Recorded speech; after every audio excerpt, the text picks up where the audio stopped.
우리는 우리가 말하는 바를 믿게 되고 우리가 믿는 바에 따라서 살게 됩니다.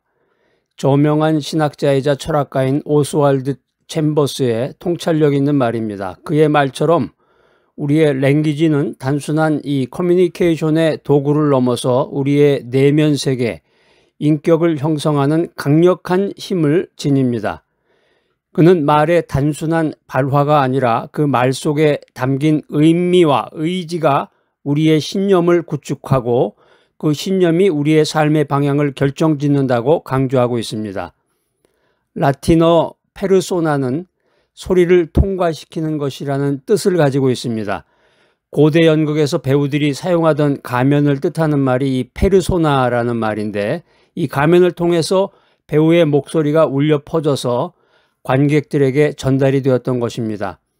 이처럼 우리의 말은 마치 페르소나처럼 우리 내면의 인격을 외부에 드러내고 그 소리의 울림을 통해서 우리의 존재가 완성되어 가는 것입니다. 우리의 랭귀지는 우리의 사상을 담고 우리의 감정을 표현하며 우리의 영혼의 상태를 반영합니다.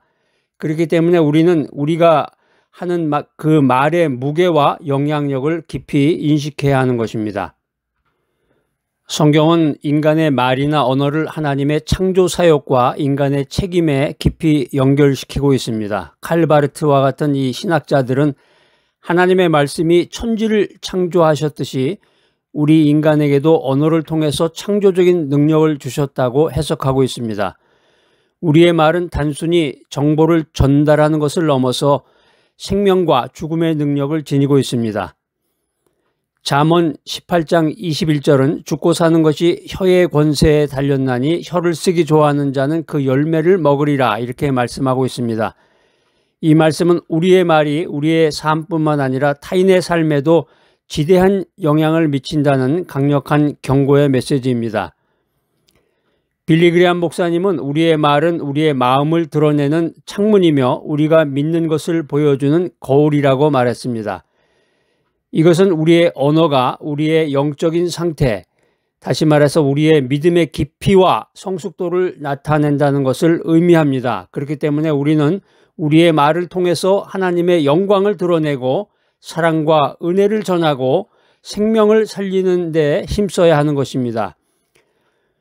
우리의 언어는 하나님께서 우리에게 주신 귀중한 선물입니다. 이 선물을 어떻게 사용하느냐에 따라서 우리의 인격이 형성되고 우리의 믿음이 증명되는 것입니다.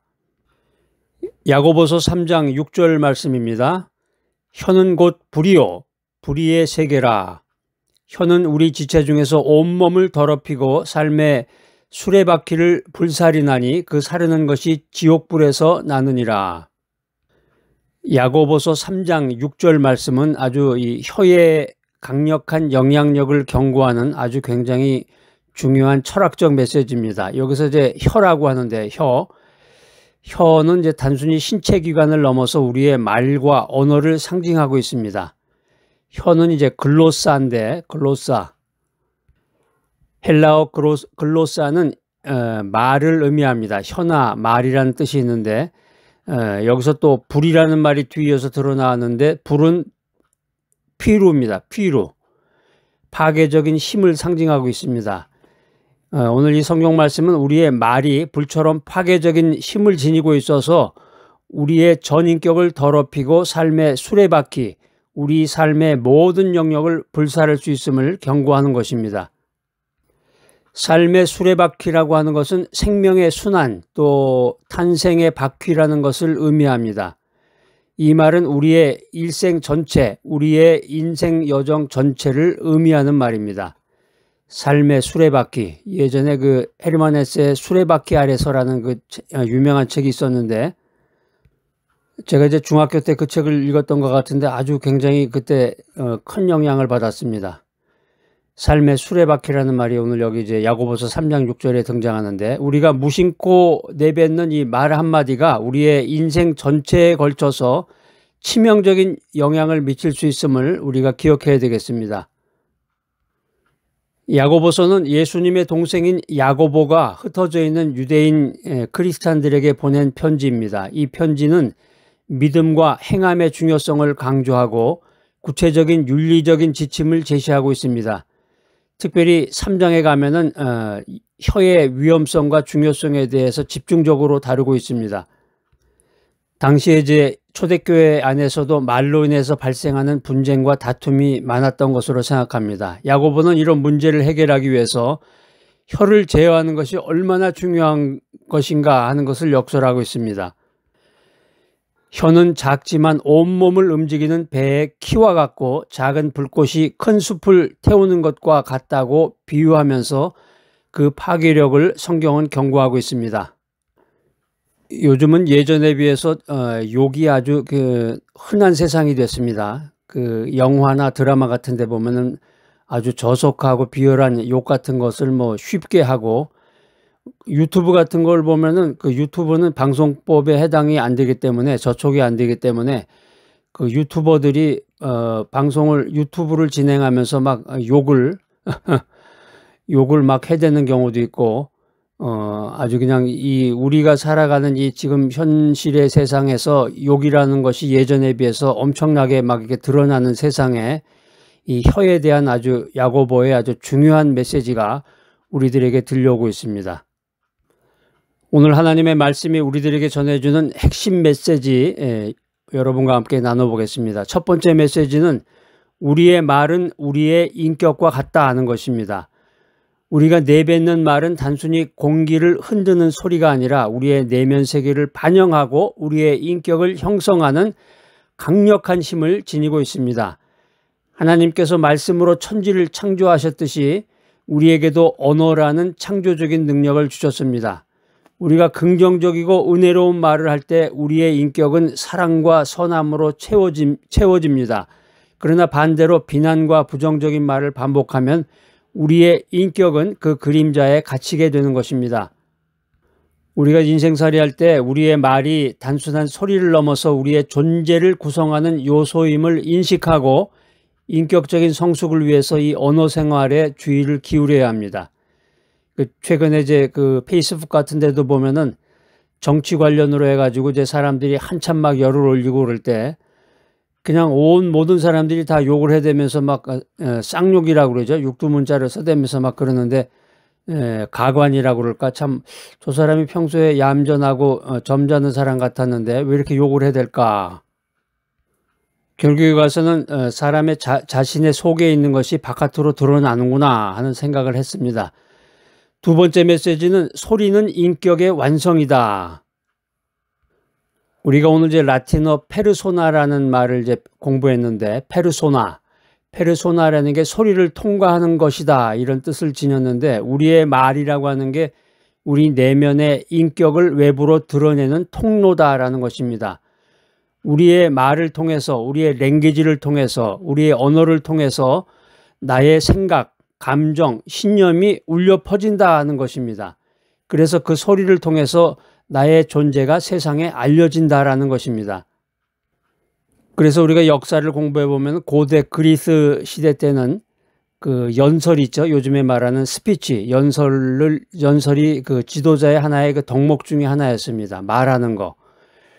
그래서 제가 이제 예전에 그 초등학교 때도 보면은 그때는 이제 웅변이라고 그랬는데, 웅변을 하는 것이 아주 유행이었어요. 그래서 이제 요즘은 그렇게 안 할 것 같은데, 예전에는 이제 아침에 월요일 아침에는 이제 조회라고 그래가지고 그 전체 학생들이 그냥 초등학생도 그렇고 중학생도 그렇고 고등학교 때까지도 그랬던 것 같으네. 월요일날 아침에는 조회라고 그래서 전체 그냥 그 연병장에, 운동장에 쭉 그렇게 도열하게 서가지고서 거기서 이제 고등학교 때만 해도 교장 선생님이 훈시를 한다든가, 초등학교 때는 보니까 그 웅변이 많았어. 웅변 잘하는 그 아이가 나와가지고, 학생이야, 어린애가 나와서 막 그냥 웅변을 하는데 굉장히 감동적이더라고, 이게 웅변이. 그래서 그때는 굉장히 그 웅변한다는 것이 유행이었는데 요즘은 그 웅변을 많이 못 본 것 같아요. 세 번째 메시지는 언어의 절제와 지혜로운 사용입니다. 성경 말씀은 혀의 권세가 얼마나 강력한지 계속해서 강조하고 있습니다. 잠언 18장 21절은 죽고 사는 것이 혀의 권세에 달렸나니 혀를 쓰기 좋아하는 자는 그 열매를 먹으리라. 우리의 말은 생명을 살릴 수도 있고 죽일 수도 있다는 것입니다. 분열을 조장할 수도 있고 화평을 이룰 수도 있다. 그렇기 때문에 우리의 혀를 절제하고 지혜롭게 사용해야 된다라고 하는 것입니다. 요즘에는 그 대중의 입이라고 하는 것이 이제 언론인데, 언론이라는 것이 이제 TV, 라디오, 뭐 여러 가지 언론 매체들이 많은데, 그 언론이 가짜 뉴스를 만들어낸다. 이게 또 사회적인 문제가 되잖아요. 그 참 그 문제죠. 우리가 성경 말씀에서 혀를 잘못 놀려서 사람들이 잘못된 영향력을 받는 것처럼 이 언론기관이 잘못된 가짜 뉴스, 선동하는 뉴스를 만들어내면은 그 나라에 속한 국민들, 사회에 속한 그 집단들이 얼마나 잘못된 길을 가겠습니까? 우리 믿음의 사람들, 하나님 중심으로 인생을 살아가는 사람들은 항상 성령님의 도우심을 구하며 우리의 언어를 통제하고 말을 절제하고 덕을 세우고 사랑을 전하는 말로 세상을 변화시키는데 힘써야 됩니다. 근데 사실 이런 말은 뭐 천사들이나 하는 말이나 마찬가지네.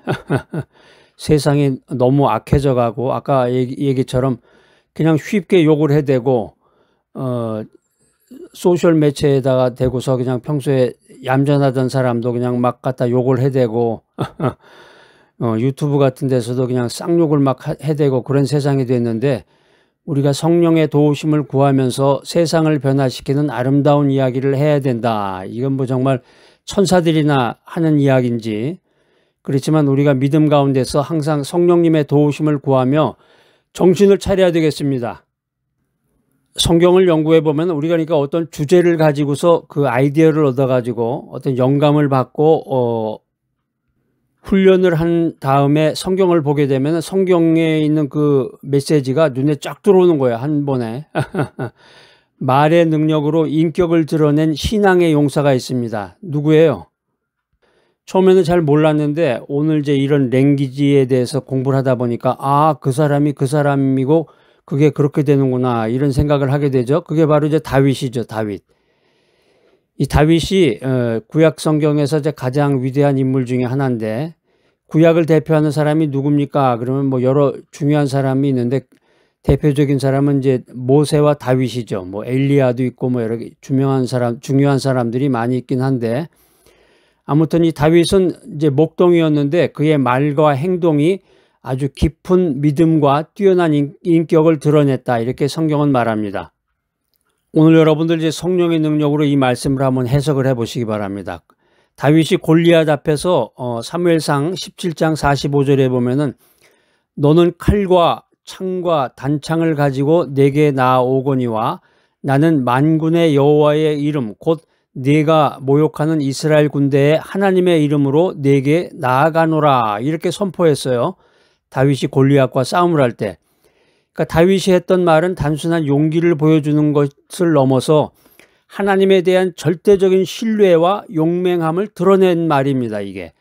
다윗의 말은 하나님의 이름으로 싸우는 자의 당당함과 승리에 대한 확신으로 가득 찼다. 이렇게 성경은 말하고 있습니다.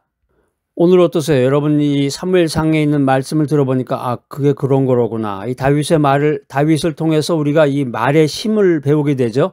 우리가 말이 우리의 믿음을 드러내는 거구나.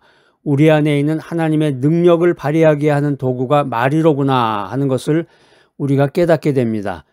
위협적인 상황 속에서도 믿음의 말을 선포할 때 우리의 인격은 더욱 강건해지고 하나님의 뜻을 이루는 통로가 됨을 믿으시기 바랍니다. 또 한 사람 좀 재미있는 사람이 하나 있는데요. 말의 실수가 인격의 성숙을 이끈 신약의 사도가 있죠. 여러분 잘 아시는 베드로는 이제 예수님의 수제자였는데 수제자라는 게 여러분 잘 아시잖아. 제일 높은 제자들 중에 아주 으뜸이 되는 제자란 말이에요. 제일 높은 제자. 베드로가 예수님의 수제자였는데 아주 충동적이고 실수가 많은 인물이었어요. 성격이 아주 충동적이야. 그래서 예수님을 3번이나 부인하는 엄청난 언어적인 실수를 저질렀던 거예요. 실수를 했다. 우리가 보통 실수를 했다고 그러는데 이제 오늘 여러분들이 이 성령의 능력으로 그 앞에 언어적인 실수라는 말이 첨가가 되는구나 하는 것을 깨닫게 됩니다. 그래서 이게 예수님의 수제자가 엄청 말도 할 수 없는 상상을 초월하는 실수를 한 번도 아니고 3번이나 저질렀다는 거예요. 3번이나. 누가복음 22장 54절로 62절에 보면은 자세한 내용이 기록이 되어 있는데 조금 내용은 긴데 한번 여러분들 참고 삼아 한번 다 같이 한번 말씀을 참고해 보겠습니다. 베드로가 멀찍이 따라가니라 어떤 여종이 베드로의 불 옆에 앉은 것을 보고 주목하여 이르되 이 사람도 그와 함께 있었느니라. 베드로가 부인하여 이르되 이 여자여 내가 그를 알지 못하노라 하더라. 그러는 게 이제 예수님이에요. 조금 후에 다른 사람이 보고 이르되 너도 그 당이라. 베드로를 이제 얘기하는 거예요. 베드로가 이르되 이 사람아 나는 아니라 하거늘 한 시각쯤 있다가 또 다른 사람이 장담하여 이르되 참으로 이 사람은 그와 함께 있었다. 이는 갈릴리 사람이다. 베드로가 이르되 이 사람아 나는 내가 하는 말을 알지도 못하고 그렇게 말할 때 닭이 울더라. 주께서 돌이키사 베드로를 보시니 베드로가 주의 말씀 곧 오늘 닭 울기 전에 내가 3번 나를 부인하리라 하심이 생각나서 나가서 심히 통곡하니라. 예수님이 베드로한테 그런 거야. 네가 오늘 닭이 울기 전에 나를 3번이나 말로 네 입을 열어가지고 네 혀로 나를 3번이나 부인할 거야. 그랬더니 아이고 주님 제가 그럴 리가 있겠습니까? 제가 주님의 수제자인데요. 제가 그럴 리가 없습니다. 그렇게 얘기를 했었는데 이제 오늘 말씀해 보니까 닭이 3번 울기 전에 베드로가 3번이나 예수님을 부인한 거야. 그러니까 이게 얼마나 이게 웃기는 일입니까? 그런데 이게 베드로의 문제가 아니라 나의 문제를 성경은 말하고 있는 거죠. 베드로의 연약함과 인간적인 한계를 성경은 이제 보여주고 있는데 그런데 더 기적적인 일이 부활하신 예수님께서 베드로를 찾아와 가지고 요한복음 21장 15절로 17절에 보면은 예수님께서 베드로를 다시 찾아와 가지고 네가 나를 사랑하느냐 베드로한테 물어봐요. 네가 나를 사랑하느냐 이렇게 3번을 물어보셔. 그리고 내 양을 먹이라 이렇게 말씀하시고 베드로는 이제 회복이 되고 베드로의 언어는 사랑과 사명의 고백으로 변화가 됩니다. 그래서 오순절 성령 강림 이후에 베드로는 담대하게 복음을 선포하면서 3,000명을 회개시키는 강력한 설교자가 됐잖아요. 복음을 뭘로 선포하겠어요? 그 말로 선포하는 거에 혀를 놀려가지고 말로 선포했잖아요. 베드로의 그 배신의 혀가 예수님의 능력을 받은 다음에는 성령의 혀로 변화가 돼서 강력한 메시지를 전하는 베드로로 변화가 된 겁니다. 베드로를 통해서 우리는 말의 실수가 인격의 성숙을 위한 중요한 귀한 레슨이 될 수 있다는 것을 우리가 배우게 됩니다. 실패와 넘어짐 속에서도 회개하고 주님께 돌아올 때 우리의 말은 과거의 연약함을 넘어서 하나님의 뜻을 이루는 강력한 도구가 될 수 있다.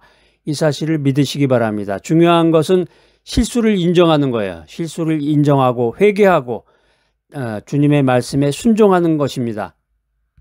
오늘 이 귀한 바이블 메시지 들으시는 분들 가운데서 혹시 내가 말에 실수가 있었다. 그때 내가 판단을 잘못했구나. 오판을 했구나. 내가 혀를 잘못 놀렸구나. 그런 분이 계시면은 그 실수를 인정하셔야 됩니다.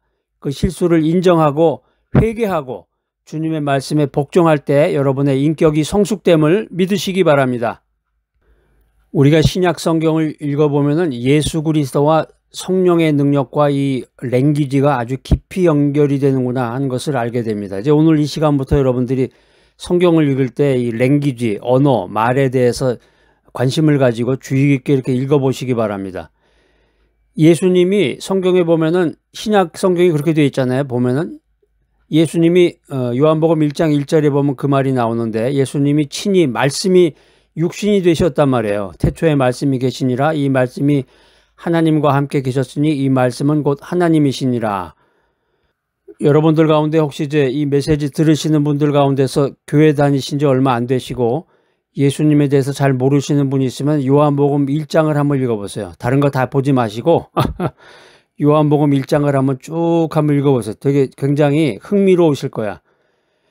제가 이제 예전에 고등학교 때 이제 교회에서 수련회라는 걸 가요. 고등학교 때 이제 고등학교 1학년 때 이제 중학교 때도 가고 그러는데 지금 제 기억에 남는 것이 이제 고등학교 1학년 때 수련회를 갔는데 대개 보면 이제 그 시골이라고 그러나 이제 지방에 시골에 이제 어떤 국민학교, 옛날에 이제 초등학교를 국민학교라고 그랬는데 국민학교 같은데 교실을 빌려가지고 교실에서 이제 거기서 먹고 자고 하는 거죠. 식당은 이제 따로 있지만은 거기다가 이제 뭐 매트리스 같은 걸 깔아놓고 한번 자고 그랬던 것 같아요. 거기서 자기도 하고 거기서 이제 이렇게 강연도 하고 설교도 하고 그랬던 것 같은데 거기 이제 마루죠. 마루에 쭉 전부 이렇게 편안한 자세로 앉아가지고 어떤 그 선생님 한 분이 이야기를 하는 거야. 지금으로 얘기하면 토크쇼 같은 건데 나중에 알고 보니까 그게 이제 요한복음 1장 내용을 쭉 그분이 이야기를 해주는데 이야기식으로 그렇게 이야기를 하면서 태초에 말씀이 계시니라. 이 말씀은 하나님과 함께 계셨고 이 말씀은 하나님이시니라. 그러면서 이제 그 예수님을 소개하는 거야. 근데 굉장히 그때 그 센세이셔널 하고 굉장히 그 호기심이 많고 굉장히 아주 그 성경에 대해서 깊이 빠질 수 있는 아주 그런 귀한 시간이었습니다. 여러분들 가운데서 이제 예수님을 잘 모르시거나 교회 다니신 지 얼마 안 되신 분들은 그 요한복음 1장을 한번 읽어보세요.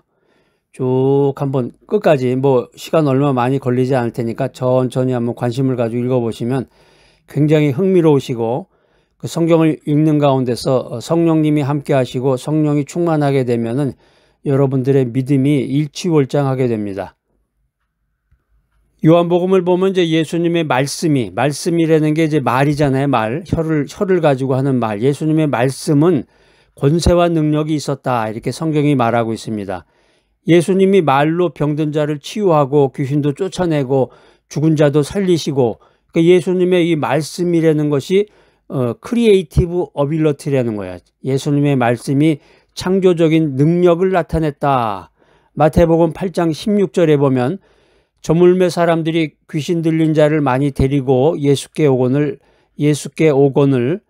예수께서 말씀이잖아. 말씀. 예수께서 말씀으로 귀신들을 쫓아내시고 병든 자들을 고치시니라. 예수님이 무슨 뭐 수술대에다 사람 올려놓고 수술하시고 뭐 이랬던 게 아니라 예수님이 그냥 말로 하셨단 말이에요. 말로. 이 말이라는 게 참 엄청난 거죠. 이게 성령의 인도하심을 받는 말은 사람의 마음을 변화시키고 구원에 이르게 한다 하는 것입니다. 그러니까 이 바이블 메시지도 마찬가지예요. 여러분이 들으실 때 성령이 함께 하시고 성령 충만한 가운데서 이 바이블 메시지를 들으시면은 이게 굉장한 능력이 되는 거예요, 이게.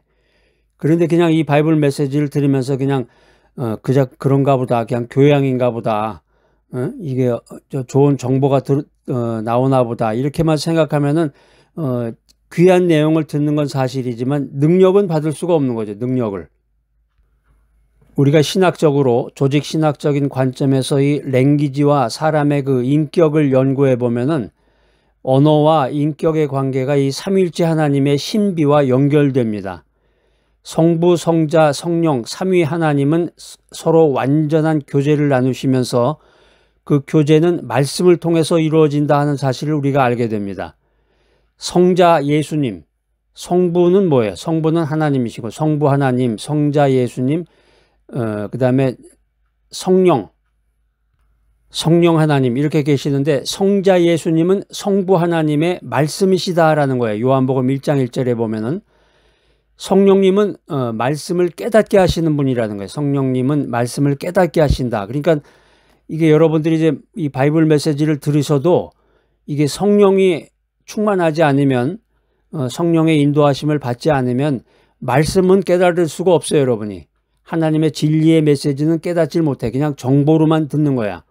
정보. 어떤 정보구나. 이게 좋은 이야기구나. 착하게 살려는 말인가 보다. 이 말은 귀를 통해서 들려오잖아요. 그렇게는 듣는데 여러분들이 이 바이블 메시지를 통해서 진리를 깨닫고 어떤 그 마음의 변화를 갖고 새로운 인생을 살기 위해서는 성령님이 필요하신 거예요. 성령님이. 그러니까 성령님이 말씀을 깨닫게 해주시는 거라. 말씀을 깨닫게 해주시고 진리로 나를 인도해 주시는 분이로구나. 여러분들이 이 사실을 알아야 되겠습니다. 인간의 인격은 삼위일체 하나님의 형상을 반영하기 때문에 우리의 인격 또한 언어를 통해서 완성이 된다. 그러니까 여러분들 오늘 이 시간부터는 말을 조심하셔야 돼요. 그렇다고 해서 입 꽉 다물고서 아무 말도 안 하고 그렇게 인생을 살면 더 비참한 인생이 되는 것이고, 말을 하되 정죄된 말을 하고 준비해야죠. 여러분들이 자꾸 책도 읽고 여러분들이 이제 교양을 쌓고 이제 이 바이블 메시지를 많이 듣다 보면 여러분들이 여러분의 인격이 언어를 통해서 완성이 되는 거죠. 그러니까는 우리 인간의 말은 우리 존재의 깊이를 드러내고 다른 인격체와 교제하는 수단이 된다. 이 사실을 알아야 되겠습니다. 오늘 우리가 이 말씀을 가지고 실천할 수 있는 삶의 원칙들입니다. 첫 번째 원칙은 혀를 지키고 영혼을 가꾸어라. Guard your tongue, cultivate your soul입니다. cultivate, 재배하다 이런 뜻인데, 나의 영혼을 아름답게 가꾸어 나가라. 잠언 21장 23절은 입과 혀를 지키는 것은 자기 영혼을 환난에서 보존하느니라 이렇게 말씀하고 있습니다. 이 말은 우리의 언어 생활이 우리의 영적인 상태와 직결되는 것을 이제 우리들에게 알려주고 있는데, 내가 그냥 무심코 내뱉은 말 한마디가 우리의 영혼에 상처를 입힐 뿐만 아니라 다른 사람에게도 해를 끼칠 수가 있습니다. 혀를 지키는 것은 단순히 말을 조심하는 것을 넘어서 우리의 마음을 지키는 행위다. 이 사실을 오늘 깨달으시기 바랍니다. 악한 말은 악한 마음에서 비롯된다. 이 성경에 보면 마태복음 12장 34절에 보면 이런 말이 있어요. 독사의 자식들아, 너희는 악하니 어떻게 선한 말을 할 수 있느냐. 이는 마음에 가득한 것을 입으로 말함이니라. 오늘부터 우리가 이 입술에다가 파수꾼을 세우고 말하기 전에 한 번 더 생각하는 습관을 들여야 되겠습니다. 이게 이제 성경적인 표현이 어떻게 보면 굉장히 유머러스하기도 하고 굉장히 철학적인 말인데, 여러분 입술에다가 파수꾼을 세운다는 말이 재밌죠? 파수꾼이라는 게 이렇게 지키는 가드맨이잖아요. 내가 입술을 열어가지고 제대로 된 말을 하나하나를 파수꾼 가드맨을 여기다 세우란 얘기야. 두 번째 원칙은 생명을 말하고 다른 사람들을 세워줘라. 에베소서 4장 29절 말씀은 무릇 더러운 말은 너희 입 밖에도 내지 말고 오직 덕을 세우는 데 소용되는 대로 선한 말을 해서 듣는 자들에게 은혜를 끼치게 하라 이렇게 말씀하고 있습니다. 우리의 말이라는 게 이 파괴가 아닌 건설을 위한 도구이다. 원래 하나님이 우리의 입을 만들고 혀를 창조하신 목적이, 다른 사람을 비난하고 깎아내리는 말은 그들을 넘어뜨리지만 격려하고 칭찬하는 말은 그들을 세워준다. 우리가 흔히 이제 까칠하게 말한다 그러잖아요. 뭐 얌통머리 없이 말한다 그런 표현도 쓰고, 오늘부터 이 바이블 메시지 들으신 여러분들은 이제 말을 하지 말라는 얘기가 아니라 말을 안 하면은 이제 소통이 안 되죠. 다른 사람들과의 교제가 이루어질 수가 없는 거고, 말은 하지만 준비된 말, 이게 평소에 이 마음을 어떻게 다스리느냐에 따라서 마음 속에 있는 말이 말로 튀어나오는 거니까 자기도 모르게. 그러니까 여러분들이 항상 준비를 해야 되겠죠. 내가 이 말을 가지고 다른 사람에게 좋은 영향력을 미치고 생명을 불어넣고 소망을 줄 수 있구나 이렇게 생각해 보세요. 얼마나 재미있고 즐거워요. 이 인생 산다는 게. 말 안 되는 게 참 너무 좋잖아요. 생명을 말하고 다른 사람을 세워줄 때 우리는 그리스도의 사랑을 실천하게 됩니다. 오늘 우리가 이제 바이블 메시지를 통해서 말이 인격을 만들고 인격은 소리로 완성된다 이런 메시지를 들었는데, 우리의 언어 생활이 얼마나 중요한 것인가 여러분들 깨닫게 되었을 것입니다. 신학자 앤드류 머레이는 우리가 말하는 모든 말은 우리의 마음에서 나오는 것이고 우리의 마음은 우리가 누구인지를 보여준다 이렇게 말했습니다. 이 말은 이제 우리의 언어는 우리의 마음의 거울이다. 우리의 인격의 향기를 드러내는 창이 우리의 말이다 라고 하는 것입니다. 말씀으로 천지를 창조하시고 우리에게 생명의 언어를 주신 하나님 아버지께서 여러분들의 모든 언어 생활을 축복하시고 인도하시기를 축복합니다. 여러분의 입술을 통해서, 여러분의 말을 통해서 하나님의 사랑과 하나님의 은혜가 흘러넘쳐서 여러분들의 패밀리가 평안하고 또 커뮤니티가 화목하고 이 세상에 선한 영향력을 끼치기를 예수 그리스도의 이름으로 축복합니다. 사랑과 은혜가 풍성하신 하나님 아버지, 오늘 말이 인격을 만들고 인격은 소리로 완성된다는 귀한 말씀을 통해서 우리의 언어 생활을 돌아보게 하시니 감사합니다. 우리의 혀가 얼마나 강력한 힘을 지니고 있는지 깨닫게 하시고 우리의 말이 우리의 인격임을 다시 한번 깨닫게 해주시니 감사합니다. 사랑의 주님, 우리의 연약함을 고백합니다. 우리가 때로는 불평하고 원망하고 무심코 상처 주는 말을 내뱉었던 우리의 죄를 용서하여 주시옵소서. 주님의 성령으로 우리의 혀를 다스려 주시옵소서. 우리의 입술을 통해서 생명의 언어가 흘러나오게 하시고 덕을 세우며 사랑을 전하고 하나님께 영광을 돌리는 아름다운 말을 사용하게 하여 주시옵소서. 우리의 말이 우리의 인격을 아름답게 만들어가며 주님의 뜻을 온전히 이루는 도구가 되게 하여 주시옵소서. 우리의 삶을 통해 주님의 이름이 높임을 받으시기를 간절히 원하며 이 모든 말씀을 예수 그리스도의 이름으로 기도드립니다. 아멘.